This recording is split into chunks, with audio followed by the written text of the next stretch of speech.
அனைவருக்கும் வணக்கங்க. இன்றைக்கி நம்ம எந்த கோவிலை பற்றி பார்க்க போகிறோம் அப்படின்னா, திருவண்ணாமலையிலேருந்து நம்ம மேல்மலையனூர் அங்காள பரமேஸ்வரி கோவிலுக்கு தான் நம்ம போயிட்டுருக்கோம். நாங்கள் போகிற வழி பைபாஸ் வழியாக போகாமல் வேறு வழியாக போனதுனால அந்த ஊர் ஃபுல்லுமே பாருங்கள், திருவண்ணாமலையோட மலை தெரியுது பார்த்திங்களா. அப்புறம் ரொம்ப அழகாக இருந்தது. அதேமாதிரி அந்த கோவிலுக்கு போகிற வழி எல்லாம் ஒரே காடு தாங்க, ஃபுல் அண்ட் ஃபுல் காடு. பார்த்துட்டு வர்றதுக்கு ரொம்ப நல்லா இருந்தது. 2 பக்கமுமே காடாக இருந்தது.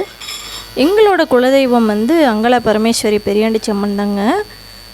சரி, போன டைமே வந்தோம், பார்க்க முடியல. இந்த டைம் நம்ம பார்த்துட்டே போகணும் அப்படின்றதுக்காக இந்த கோவில் வந்திருக்கோம்.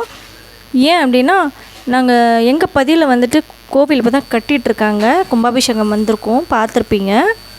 சரி, இந்த கோவிலுக்கு வந்துட்டு போயிடலாமன்ட்டு வந்தோம். அந்த வேலையெல்லாம் இருக்கும்போது இந்த வீடியோ போடுறதுக்கு எனக்கு டைம் இல்லைங்க.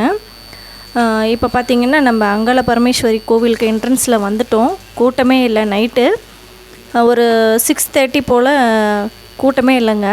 இங்கே பாருங்கள், இதுதான் பொது தரிசனத்தில் போகிற வழி. ஃபஸ்ட்டு டைம் வரும்போது அந்த வழியில் தான் போனோம். இப்போ வேறு வழிக்கு மாற்றிட்டாங்க. அது இப்போ போகிறோம் பார்த்திங்களா, அந்த வழியில் போனோம். போகும்போதே பார்த்திங்கன்னா, அம்மனோட உருவச்சிலை பாருங்கள் எவ்வளோ அழகாக வச்சுருக்காங்க. இந்த இடம்லாம் ரொம்ப பெரிய இடமா இருக்குது. ஆனால் நீட்னஸ் மட்டும் இல்லாமல் கொஞ்சம் கசகசன்னு வச்சுருக்காங்க. ஒரு 2 வருஷத்துக்கு முன்னாடி வந்திருக்கேன். அப்போ இந்த சேர்லாம் போட்டிருக்காங்க பார்த்திங்களா, அது இல்லை. இப்போ தான் போட்டிருக்காங்கன்னு நினைக்கிறேன். இது பார்த்திங்கன்னா வளைஞ்சி வளைஞ்சி வளைஞ்சி வளைஞ்சி போயிட்டே இருக்குதுங்க. இந்த கோவிலுக்கு போகிறதுக்கு ஸ்ட்ரைட்டாக அவுட்டாக கூட நம்ம பார்த்துருப்போம். இப்படி எவ்வளோ தூரம் போகிற மாதிரி இருந்துச்சு இங்கேருந்து அங்கே போகிறதுக்கு. இங்கே பாருங்கள், இது உள்ளார சாமி நவகிரகங்கள், சப்த கன்னிகள் அந்த மாதிரி எல்லாம் வச்சுருக்காங்க. அதேமாரி சாமி ரூமுக்கு சாமியோட கருவறைக்கு போகிறதுக்கு முன்னாடி இந்த மாதிரி கயிறு, பூட்டு, பின்னூசி அந்த மாதிரி எல்லாம் குத்தி குத்தி வச்சுருக்குறாங்க. அந்த ஜன்னல் மாதிரி இருந்துச்சுல அந்த கம்பியில்.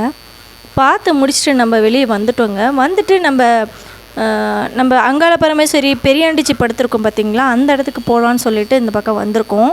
அங்கே ஒரு குளம் இருந்தது. குளம் பார்த்திங்கன்னா சுற்றி 2-3 குளங்கள் இருந்தது. இப்போ பார்த்திங்கன்னா இதுதான் மெயின் என்ட்ரன்ஸு. நாங்கள் அந்த பக்கம் காரில் வந்ததுனால அந்த பக்கம் நிறுத்திட்டு அந்த சைடே போயிட்டு வந்துட்டோம். அப்புறம் இது பார்த்திங்கன்னா நம்ம அங்காள பரமேஸ்வரி படுத்துட்ருப்பாங்க, அந்த இடத்துக்கு தான் இப்போ நம்ம போய்கிட்டு இருக்கோம். அங்கே பார்த்திங்கன்னா நான் உள்ளாரையே இந்த புத்து இருக்கும் பார்த்திங்களா, அது மேலே நீரெல்லாம் பூஜை பண்ணி வச்சுருந்த நீர், கயிறெல்லாம் இருந்தது. அங்கேயே வாங்கி நாங்கள் கட்டிக்கிட்டோம். அப்புறமா பார்த்திங்கன்னா இந்த இடத்துல நம்ம சுற்றி போடுறாங்க இல்லைங்களா, அந்த மாதிரி சுற்றி போடுறாங்க. அப்புறம் வீட்டுக்கு வெளியே நம்ம வாசலில் குங்குமம், நீர், அப்புறம் அம்மனோட பதியிலேருந்து எடுத்து கொடுத்த அந்த மண் அதெல்லாம் வச்சு ஒரு மூட்டையாக கட்டி நம்மக்கிட்ட கொடுக்குறாங்க. வாசலில் கட்டுங்க, உங்களுக்கு பிசாசு அந்த மாதிரி ஏதாவது கெட்ட எனர்ஜி அந்த மாதிரி இருந்துச்சுன்னா அதெல்லாம் வைப்ரேஷன்லாம் போயிடும், நல்ல வைப்ரேஷன் வரும் அப்படின்னு சொல்லிட்டு இருந்தாங்க. அதனால் நாங்கள் வாங்கிக்கிட்டோங்க. இங்கே பாருங்கள் எவ்வளோ அழகாக அமைதியாக எவ்வளோ சாந்த சரூபினியாக படுத்துட்ருக்காங்க பெரியாண்டிச்சி அம்மன். இதை பார்த்த உடனே நம்மளுக்கு கண்ணுக்கு குளிர்ச்சி ஆகிடுச்சி. நீங்களும் பார்த்து மகிழுங்கள். இதே மாதிரி இந்த வீடியோஸ்லாம் உங்களுக்கு பிடிச்சிருந்துச்சுன்னா லைக் பண்ணி, ஷேர் பண்ணி, சப்ஸ்கிரைப் பண்ணிக்கோங்க.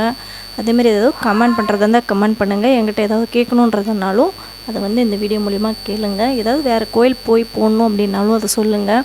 என்னால் முடிஞ்ச அளவுக்கு நான் போய் பாடுறேன். இந்த வீடியோ பார்த்த எல்லாருக்கும் ரொம்ப நன்றிங்க.